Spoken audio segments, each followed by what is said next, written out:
Hey Frontline fans, welcome back to Comic Frontline fans. You're back with me, Mike Spider Slayer, getting ready to do that all-important comic book review so you, the fans, can make a decision what comic books to buy. And today, guys, we're talking about a new book from, yes, R.L. Stine, right?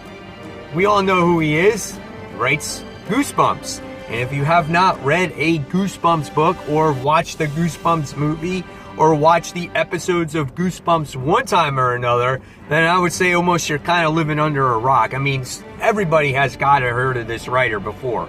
But nevertheless, now he's into comic books and he's doing Man-Thing issue number 1. So the pure reason why I picked this up was because he's writing it. He's a man of creepy horror tales, and if there's anything that can make Man-Thing interesting, it's going to be this particular writer, right?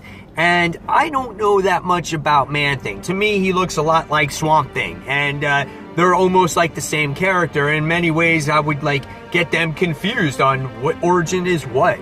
So when I opened up this book, I looked at it and I thought, wow, it actually looks pretty good. This beginning scenes are really nice in the issue as you get to see Man-Thing doing this battle against this centipede creature, and he looks like he kind of looks like Predator right there because he's got that similar face. And I'm like, man, this is an awesome battle.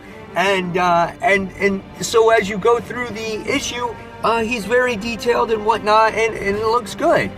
And so when I started reading the story, I was like, oh man, that battle is going on. And then he's on this movie set.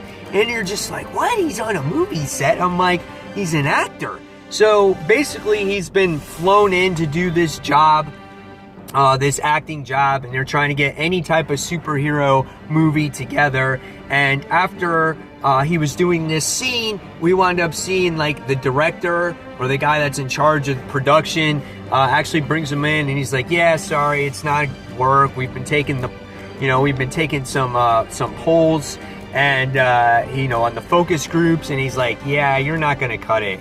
You're just too damn scary. And he's like, yeah, but I can spoof myself up, and I can do things. And he's like, yeah, no, the people were they were just puking in their seats. And I was like, oh, this is hysterical, It's like this poor guy, it's like he suffered this traumatic accident. And it's cool because you can kind of see the emotion on his face. It's like you feel bad for him. He obviously went through this accident. He went through this traumatic event.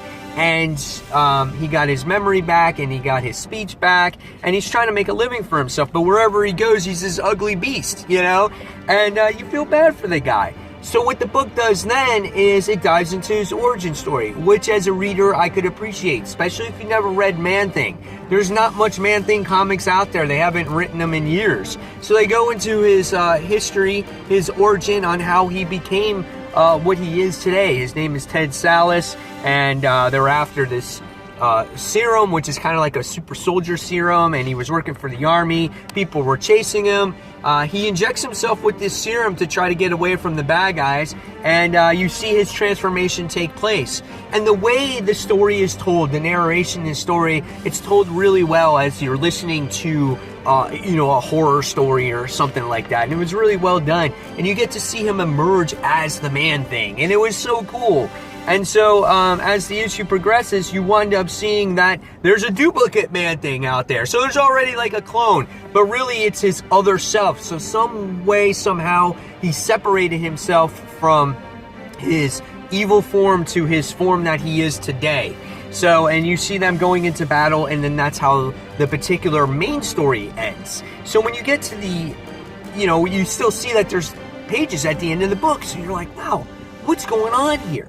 So now you get to see this little independent story that R.L. Stine wrote at the end of this book. So I'm sitting there going, dude, sweet. So he gets to write his own story. I wonder if that was part of the contract. If it was hey, you get to write Man-Thing. Can you write Man-Thing for us?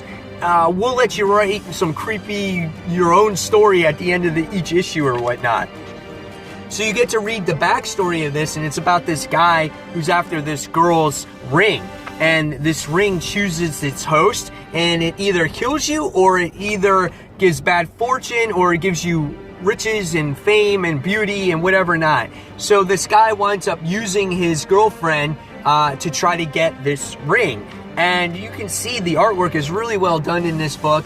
And he's like all evil. And he's like, oh, I'm going to get this ring. I'm going to be the best pianist in the end. And he winds up killing his girlfriend. He has the ring. And then the next thing you wind up finding out is he's not even wearing it yet. And when he wakes up the next morning, he winds up losing all his fingers.